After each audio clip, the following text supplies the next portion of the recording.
Recording. Welcome to the PCT.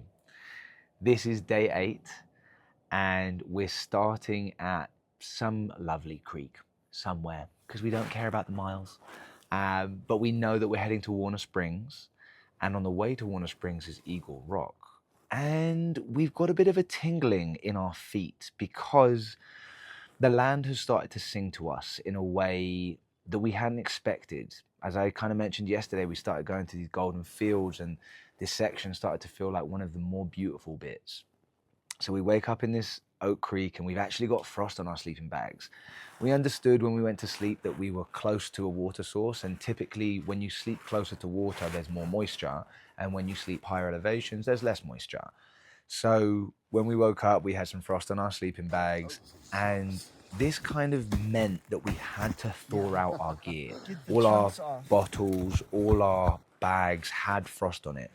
So in many ways, there was a decision that had already been made for us that we had to wait for the sun to come up and leave our stuff in the sun.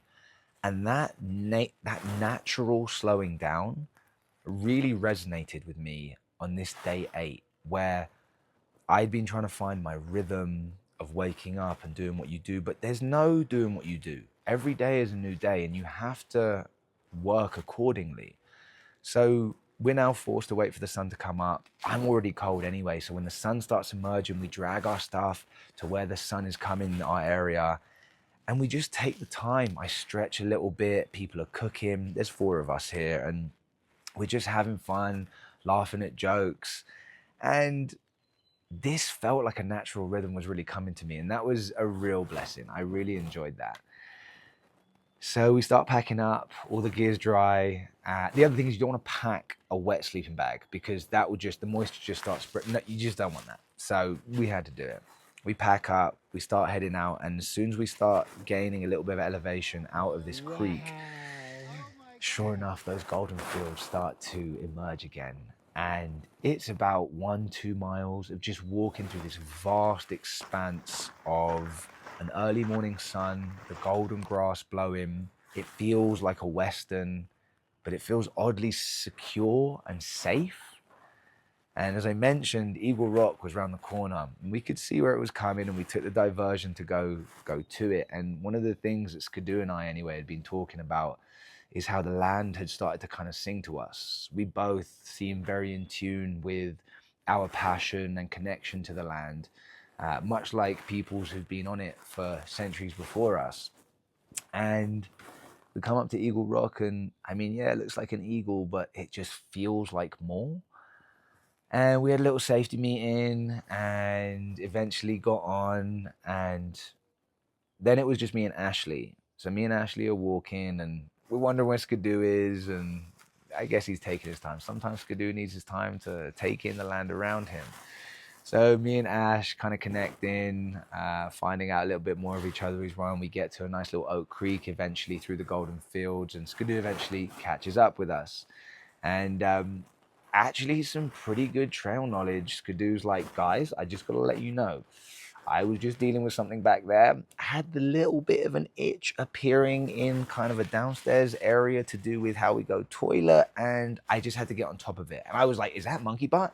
He was like, not quite monkey butt. It's what comes before. And if you can recognize the sign, you won't get monkey butt, which is ultimately a little bit of hygiene and sanitation, but it's hard sometimes when you're out here. So his thing is, if you feel an itch going on in your bum, just deal with it quick, whether that's a wipe or a wet wipe. Just get it done because you don't want monkey bite. It's just a rash in your groin and buttocks area. No bueno. A little bit of wisdom there. I'm going to be practicing. So we're down by this creek. We know that Warner Springs is just around the corner, and it's a resource center, community resource center, kind of in amongst tribal lands. And so we go there and people are showering. You can do some hand wash laundry. There's Wi-Fi and internet. They actually host what in the UK we refer to as food banks. So people come from all around to get free food if they want. And then hikers can take what's left over if need be. And when we get there, Skidoo confronts a man. Confronts is the wrong word. A man comes up and is like, hey, who are you guys? I'm like, I'm Morgan. Skidoo's like, I'm Skidoo. And he's like, oh, I'm Monty. And Skidoo turns around and goes, are you Warner Springs Monty? And Monty's like, I am Warner Springs Monty. Are you? He's like, I'm just going to do otherwise known as Pro Deal. And he's like, no way! And these guys have a ball. Anyway, it turns out Warner Springs Monty is a bit of a legend amongst the hiking community because about 30 years ago, he was one of the forerunners of ultralight packing. He's been off the trail for a while now, but he is a trail angel and he gets so much from helping hikers. And these guys spitballing about times gone by and organizing the kickoff of the PCT, this kind of stuff. And it's great. Anyway, Monty asks us if we need a resupply for any smoke, because there is a recently opened dispensary on tribal lands, Los Coyotes, and they're really lovely. And we were totally up for that. So at one point, we climb into the truck, do a little resupply at one of the shops, and we head to the dispensary. And it was just such a pleasure to go onto tribal lands. You see the tribal police cars and like the entrance point, and then feeling, for me, it's weird. It's a sensation of feeling quite safe coming onto these lands. And we go into the dispensary, and these guys are just, there's some people kind of trimming, and this lovely woman, Davina, serves us, and we just have a hoot talking about everything. I'm curious. I'm a curious cat always. And we're chatting and understanding a little bit more about their operation, how they do it. And it was a really great experience, very personable. So we come away from the dispensary, we eventually get back, and laundry is now dry. We've done our resupply, and we're about to head off at about 4 p.m. Many people have kind of gone before us, and Warner Springs was it was a really good stop off. So Skidoo and I start heading off, and we know we're going to get 1 or 2 hours at least more walking. And so as we head out, we're kind of immediately back into these oak meadows, but sprawling golden fields, cows kind of there. And as we walk in, there are turkeys emerging, wild turkeys. And like, I've only ever really seen caged turkeys, and they're kind of ugly, they don't look good. No caged animal looks good. But these wild turkeys, there were a couple pairs and a couple lone males around. It was just spectacular under the shade of these fallen oaks or live oaks. And we decide to have a little safety meeting, and we sit down, and we're taking it all in. The wind's blowing. It feels romantic with the land. And all of a sudden, this little squirrel pops up. And this ain't the squirrel that we know from back home in London. You know what I mean? No fat urban squirrel. This is like a tough, sinewy squirrel. And he comes up all curious, and we fall silent. And we're just looking and watching. I managed to get my phone out. And the shots we have of this squirrel just seem so magical and majestic. And we sit there for about 5 minutes with this little critter who's like slowly coming up to us. And that, coupled with the turkeys and the scene set of this golden grass, like at 5 p.m. It was just a sight. It was just a sight. So then we pack up, give praise to the spot that has taken us in for, those 20 minutes, and we keep walking.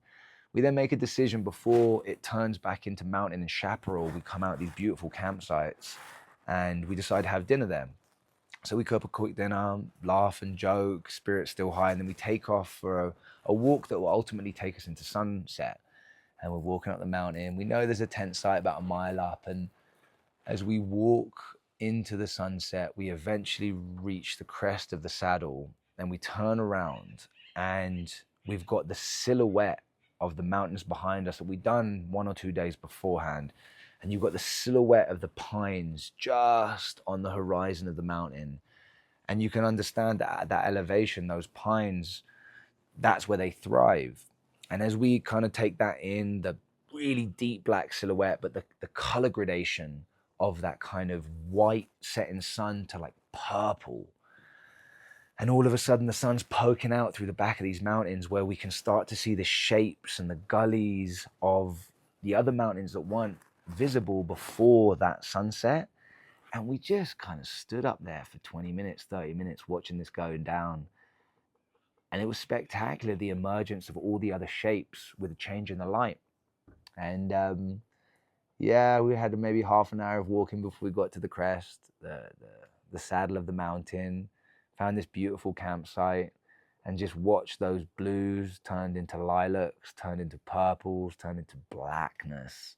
Stars emerge, Big Dipper just up there, almost a full moon behind us, illuminating. This was the first night we had moon shadow. So took our hand out and there's a shadow, sure enough. And we set up a little cowboy site, have a little tea before we go to bed. We had a lovely evening. What a truly fantastic day.